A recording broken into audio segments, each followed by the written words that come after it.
आइए साथियों, स्वागत है आप सभी का आपके इस YouTube channel Amnish gate Noida पर। आज की हमारी क्लास होने वाली है साइंस की। तो आज की इस क्लास में हम टॉप 50 क्वेश्चन डिस्कशन करेंगे साइंस के, जो आपकी तैयारी को और भी बेहतर बनाएगी। तो चलिए चलते हैं। आज का हमारा पहला क्वेश्चन है, क्वेश्चन नंबर फर्स्ट है, गोलीय तल की वक्रता त्रिज्या ज्ञात करने के लिए किस यंत्र का उपयोग किया जाता है? तो इसका राइट आंसर हो जाएगा आपका सेफ्रोमीटर का उपयोग किया जाता है गोलीय तल की वक्रता त्रिज्या नापने के लिए। ठीक। नेक्स्ट क्वेश्चन नंबर 2 है आपका, सूर्य की किरणों की तीव्रता किससे मापी जाती है? तो आपकी एक्टियोमीटर से मापी जाती है। नेक्स्ट क्वेश्चन नंबर 3 है आपका, महासागर में डूबी वस्तु की स्थिति जानने के लिए किस यंत्र का उपयोग किया जाता है? तो महासागर में या पानी में डूबी हुई वस्तु की स्थिति जानने के लिए सोनार का उपयोग किया जाता है। नेक्स्ट क्वेश्चन नंबर 4 है आपका,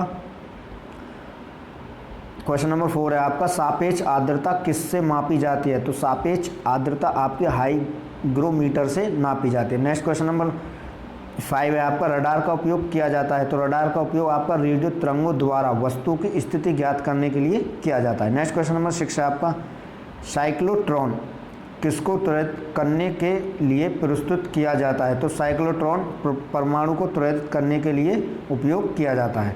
नेक्स्ट क्वेश्चन नंबर है आपका 7, क्वेश्चन नंबर 7 है आपका, तारों के मध्य दूरी मापने की इकाई को क्या कहते हैं? तो वो आपके प्रकाश वर्ष कहते हैं। यानी तारों के मध्य की जो दूरी है वो आपकी प्रकाश वर्ष कहलाती है। यानी एक प्रकाश वर्ष बराबर होता है आपका 3.46 गुणा 10 की पावर 8 मीटर प्रति सेकंड। नेक्स्ट क्वेश्चन नंबर 8 है आपका, साइक्लोट्रॉन का कार्य क्या है? तो साइक्लोट्रॉन का कार्य आवेशित कणों का ऊर्जा प्रदान करता है। यानी साइक्लोट्रॉन जो है आवेशित कणों को ऊर्जा प्रदान करता है। ठीक। नेक्स्ट क्वेश्चन 9 है आपका, नैनोमीटर द्वारा क्या मापा जाता है? तो आपके नैनोमीटर द्वारा गैसों का दाब मापा जाता है। नेक्स्ट क्वेश्चन नंबर 10 है आपका, एक फोटो सेल में प्रकाश ऊर्जा को किसमें परिवर्तित किया जा सकता है? तो एक फोटो सेल को प्रकाश ऊर्जा को विद्युत ऊर्जा में परिवर्तित किया जा सकता है। नेक्स्ट क्वेश्चन नंबर आपका 11 है, पहले तापयानिक बल का आविष्कार किसने किया था? तो पहले तापयानिक बल का आविष्कार J.L. फ्लेमिंग ने किया था। नेक्स्ट क्वेश्चन नंबर 12 है आपका, न्यूनतम तापमान पैदा करने के लिए किस सिद्धांत का उपयोग किया जाता है? तो आपके अतिचालकता का उपयोग किया जाता है। नेक्स्ट क्वेश्चन नंबर 13 है आपका, पॉजिट्रॉन की खोज किसने की थी? तो पॉजिट्रॉन की खोज आपके एंडरसन ने की थी। नेक्स्ट क्वेश्चन नंबर 14 है आपका, एक बैरल में कितने लीटर होते हैं? तो आपके एक बैरल में 159 लीटर होते हैं। नेक्स्ट क्वेश्चन 15 है आपका, एक खगोलीय इकाई औसतन किसके बराबर होती है? तो एक खगोलीय इकाई आपकी पृथ्वी और सूर्य की दूरी के बराबर होती है। नेक्स्ट क्वेश्चन नंबर 16 यानी 16 है आपका, 1 किलोग्राम किसके न्यूटन के बराबर होता है? तो आपका 9.8 न्यूटन के बराबर होता है। नेक्स्ट क्वेश्चन नंबर 17 है आपका, एक इलेक्ट्रॉन का द्रव्यमान मेगावाट में कितना होता है? तो वह आपके 0.51 मेगावाट होता है एक इलेक्ट्रॉन का द्रव्यमान, यानी मेगावाट में। नेक्स्ट क्वेश्चन नंबर 18 है आपका, टैक्योन का क्या तात्पर्य है? तो प्रकाश की गति से तीव्र गति वाले कण को टैक्योन कहते हैं।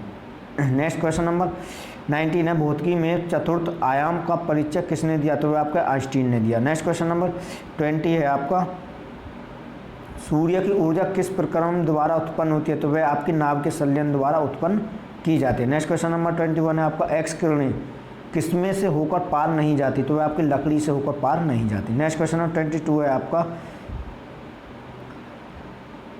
क्वेश्चन नंबर 22 है आपका, नाभ के रिएक्टर के निर्माण में कौन सा तत्व आवश्यक है? तो वह आपका जर्कोनियम नाभ के रिएक्टर के निर्माण में उपयोग किया जाता है। नेक्स्ट क्वेश्चन 23 है आपका, कौन सा धातु चुंबक द्वारा आकर्षित नहीं होता? तो वह आपका एल्युमिनियम धातु है जो चुंबक द्वारा आकर्षित नहीं होता। नेक्स्ट क्वेश्चन 24 आपका, एक मनुष्य 1 मीटर से कम दूरी पर रखी वस्तु को स्पष्ट नहीं देख पाता, तो उसकी आंख में कौन सा दोष है? तो वह उसकी आंख में दूरदृष्टि दोष है। दूरदृष्टि दोष यानी वह दोष जो दूर की वस्तु स्पष्ट रूप से दिखाई दे परंतु नज़दीक की वस्तु स्पष्ट रूप से नहीं दिखाई देती, तो वह आपका दूरदृष्टि दोष होता है।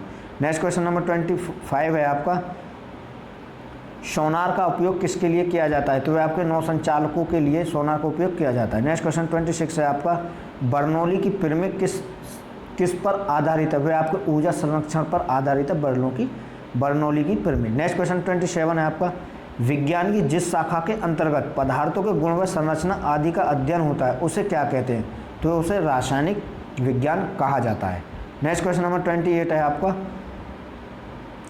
नक्षत्रों का अध्ययन विज्ञान की किस शाखा के अंदर किया जाता है? तो वह आपके खगोल विज्ञान के अंदर किया जाता है। नेक्स्ट क्वेश्चन 29 है आपका, केमिस्ट्री शब्द की उत्पत्ति किस शब्द से हुई? तो वह आपके केमी शब्द से केमिस्ट्री शब्द की उत्पत्ति हुई थी। नेक्स्ट क्वेश्चन नंबर 30 है आपका, क्रमबद्ध एवं सुव्यवस्थित ज्ञान को कहा जाता है विज्ञान। यानी यह विज्ञान क्या भाषा आ जाएगी? क्रमबद्ध तथा सुव्यवस्थित ज्ञान को ही विज्ञान कहते हैं। नेक्स्ट क्वेश्चन 31 है आपका, आधुनिक विज्ञान के जन्मदाता किसे कहा जाता है? तो आधुनिक विज्ञान के जन्मदाता लेवोसिए को कहा जाता है। नेक्स्ट क्वेश्चन नंबर 32 है आपका, सर्वप्रथम किस देश में रसायन विज्ञान का ज्ञान हुआ? तो वह आपके मिस्र और अरब देश में हुआ था। नेक्स्ट क्वेश्चन 33 है आपका, आधुनिक विज्ञान में अब तक कितने तत्व खोजे गए हैं? तो वह आधुनिक विज्ञान में 108 तत्व खोजे गए हैं। नेक्स्ट क्वेश्चन 34 है आपका, वायु क्या है? तो वायु है आपका एक मिश्रण है, यानी बहुत सी गैसों का एक मिश्रण होता है। नेक्स्ट क्वेश्चन 35 है आपका, परमाणुवीय नाविक किसने खोजा था? तो वह आपके रदरफोर्ड ने खोजा था। नेक्स्ट क्वेश्चन 36 है आपका, पदार्थ की चतुर्थ अवस्था कौन सी होती है? तो वह आपकी प्लाज्मा होती है, यानी पहली तो होगी द्रव, दूसरी गैस, तीसरी ठोस और चौथी आपकी प्लाज्मा।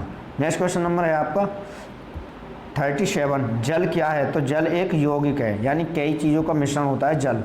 नेक्स्ट क्वेश्चन नंबर 38 है आपका, एक ही प्रकार के परमाणु से मिलकर बने पदार्थ को क्या कहते हैं? तो उसे एक ही प्रकार के बने परमाणु से जो पदार्थ उत्पन्न होता है उसे तत्व कहते हैं। नेक्स्ट क्वेश्चन 39 है आपका, दाब बढ़ने पर पानी के क्वथनांक पर क्या प्रभाव पड़ता है? तो दाब बढ़ने पर पानी के क्वथनांक हमेशा बढ़ता है।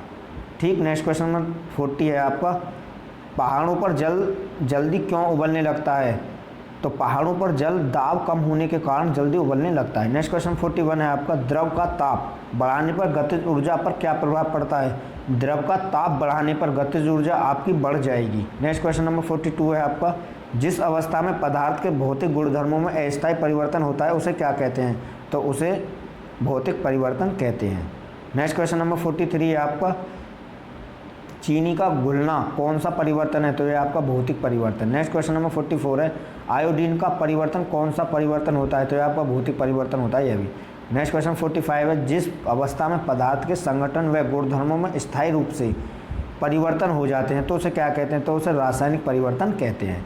नेक्स्ट क्वेश्चन नंबर 46 है आपका, मोमबत्ती का जलना कौन सा परिवर्तन है? तो मोमबत्ती का जलना एक रासायनिक परिवर्तन है। नेक्स्ट क्वेश्चन नंबर 47 है आपका, बर्फ़ का पिघलना कौन सा परिवर्तन है? तो बर्फ़ का पिघलना एक भौतिक परिवर्तन है। नेक्स्ट क्वेश्चन नंबर 48 है, कोयले का जलना कौन सा परिवर्तन होता है? तो कोयले का जलना भी आपका एक रासायनिक परिवर्तन होता है। नेक्स्ट क्वेश्चन नंबर 49 है आपका, सिरके का बनना कौन सा परिवर्तन है? तो सिरके का बनना एक रासायनिक परिवर्तन होता है। नेक्स्ट क्वेश्चन नंबर 50 है आपका, लोहे पर जंग लगना कौन सा परिवर्तन है? तो लोहे पर जंग लगना भी एक आपका रासायनिक परिवर्तन है। तो यहाँ पर हमने 50 क्वेश्चन डिस्कशन करे जो आपके सामने थे। तो वीडियो अच्छी लगी, वीडियो को लाइक कर दो, चैनल को सब्सक्राइब करें। जय हिंद, जय भारत साथियों।